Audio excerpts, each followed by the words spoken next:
രവീന്ദ്രനാഥ ടാഗോറിൻ്റെ ബംഗാളും അല്ലെങ്കിൽ ഇ.വി. രാമസ്വാമി നായ്ക്കരുടെ തമിഴ്നാടും കീഴടങ്ങാതെ നിൽക്കുമ്പോൾ ശ്രീനാരായണ ഗുരുവിൻ്റെയും അയ്യങ്കാളിയുടെയും കേരളം കീഴടങ്ങുന്നു എന്നത് തന്നെയാണ് ചോദ്യം. ആ ചോദ്യത്തിന് മറുപടി പറയാതെ പറ്റില്ല. ഇവിടെ സംഭവിക്കുന്ന എന്താ? ഇപ്പോൾ ഒറ്റ കാര്യം പറയാം. വിദ്യാഭ്യാസത്തിൽ ഇപ്പോൾ ഈ വർഷം മാറ്റാൻ പോവുകയാണ്. 5, 2, 5, 3, 3, 4 എന്നിങ്ങനെയൊക്കെ മാറ്റുകയാണ്. ഇത് ഉണ്ടാക്കുന്ന പ്രത്യാഘാതങ്ങൾ എന്താ? ആരെങ്കിലും ചർച്ച ചെയ്യാം. ഇതൊക്കെ ഇവരുടെ രേഖയിലുണ്ട് കേട്ടോ. ഏത് ഈ ശാസ്ത്ര സാഹിത്യ പരിഷത്ത് അടക്കം ഇറക്കിയ പുതിയ വിദ്യാഭ്യാസ നയത്തെ പറ്റിയുള്ള പുസ്തകമുണ്ട്. അസ്തർ വായിച്ചിട്ടുണ്ടാവും. ആ പുസ്തകത്തിൽ എഴുതിയിട്ടുണ്ട് ഈ വർഷം മാറ്റുന്നതിനെ കുറിച്ച് പോലും. എന്താ കാര്യം? 3 വയസ്സിൽ നിങ്ങൾ കുട്ടികളെ ചേർത്താൽ, ഹയർ സെക്കൻഡറി എന്നുള്ളൊരു പരിപാടി ഏതാണ്ട് തീരുകയാണ്. 3 വയസ്സിൽ നിങ്ങൾ ചേർത്താൽ 18 വയസ്സ് വരെ ഒരു ഈ എൻവയറോൺമെന്റിൽ ഇവരെ പഠിപ്പിക്കണം എന്ന് പറഞ്ഞാൽ നാളെ BJP ഇല്ലാതായേക്കാം, പാർട്ടി ഇല്ലാതായേക്കാം. പക്ഷേ RSSന്റെ ദീനാനാഥ് ഭദ്ര തയ്യാറാക്കി അന്നത്തെ വിദ്യാഭ്യാസ മന്ത്രി സ്മൃതി ഇറാനിക്ക് കൊടുത്ത ഡ്രാഫ്റ്റ് NCERTയിലെ ആളുകൾ പരിശോധിച്ച് ഇറക്കിയ കോവിഡ് കാലത്ത് ഒളിച്ചു കടത്തിയ വിദ്യാഭ്യാസം, ഒളിച്ചു കടത്തി അവരും ചെയ്തത്. കോവിഡ് കാലത്ത് പാർലമെന്റിൽ ചർച്ച ചെയ്തിട്ടില്ല. അവിടെ അതേ നയം തന്നെയാണ് ഇപ്പോൾ പിണറായി വിജയനും ചെയ്യുന്നത്. ഇത് ഒളിച്ചു കിടത്തുകയാണ്. എന്താ കാര്യം? ഇപ്പോൾ എന്തുകൊണ്ടാണ് CPI പറയുന്നത്? എനിക്ക് നേരത്തെ ജിൻഡോ പറഞ്ഞുകൊണ്ട് ഞാനത് പറയുന്നില്ല, അജിംസും പറഞ്ഞുകൊണ്ട്, എന്തൊരു വൃത്തികെട്ട താരതമ്യമാണ് ഹക്സറെ നിങ്ങൾ ചെയ്തത്. ഒരു CPIക്കാർ കേട്ടാൽ ഇത് CPMന്റെ അഭിപ്രായമാണെന്ന് പറഞ്ഞാൽ നിങ്ങളുടെ വീട്ടിലെ വളർത്തു പൂച്ചയാണോ CPI? അങ്ങനെയാണോ നിങ്ങൾ കാണുന്നത്? അങ്ങനെയാണോ ഒരു രാഷ്ട്രീയ പാർട്ടിയെ ഘടകകക്ഷിയെ കാണുന്നത്? എത്ര ചെറിയ ഘടകകക്ഷിയാണെങ്കിൽ ഒരു വളർത്തു പൂച്ച എന്ന് വിളിച്ചാൽ വളർത്തുപൂച്ചയ്ക്ക് പ്രത്യേകിച്ച് നിലപാടൊന്നുമില്ല. അതാ നിങ്ങൾ കണ്ടത്. വളർത്തുപൂച്ചയ്ക്ക് നിലപാടില്ല.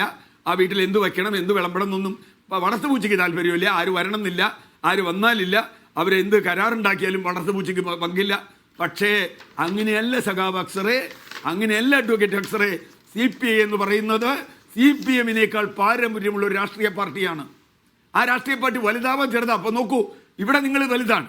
പക്ഷേ ബീഹാറിൽ ചെന്നാൽ അവരുടെ 4-3 സീറ്റേ നിങ്ങൾക്കുള്ളൂ ബീഹാറിൽ. മറ്റു പല സംസ്ഥാനങ്ങളിലും അങ്ങനെയാണ്. ഞാൻ പറയുന്നത് CPIക്ക് ബംഗാളിലേതുപോലെ കൊളാറ്ററൽ ഡാമേജ് ആണ് വരാൻ പോകുന്നത്. Collateral damage. അതാണ് രാജ ഭയപ്പെടുന്നത്, അതാണ് ബിനോയ് വിശ്വ ഭയപ്പെടുന്നത്. കാരണം ഹിന്ദുത്വവൽക്കരണത്തിൻ്റെ നേരത്തെ പറഞ്ഞതുപോലെ നയപരമായി NEP അംഗീകരിച്ചിരിക്കുന്നു എന്ന് ഒപ്പിടാതെ ഒരു MOUവും ഇല്ല. പിന്നെ എന്തിനാ MOU? കേന്ദ്രം ഒരു ഫണ്ട് നമുക്ക് തരണമെങ്കിൽ എന്തിനാ MOU? കേന്ദ്ര ഫണ്ട് തരും, ഒരു പ്രോജക്റ്റിന് ഫണ്ട് തരും. ഏത് പ്രോജക്റ്റിന്? PM ശ്രീ പ്രോജക്റ്റിന്. PM ശ്രീ പ്രോജക്റ്റിൻ്റെ ഇൻട്രഡക്ഷനിൽ വായിക്കൂ, വേറെ ഒന്നും വേണ്ട. ഒരു ഇൻട്രഡക്ഷൻ വായിച്ചാൽ മതി. അതിൻ്റെ നെറ്റിൽ പോയാൽ അവർ പറയും ന്യൂ എക്കണോമിക് പോളിസി നടപ്പാക്കാനുള്ള പദ്ധതിയാണ്. ഒരു ബ്ലോക്കിൽ ഒരു സ്കൂളിലാണ് നടപ്പാക്കുക.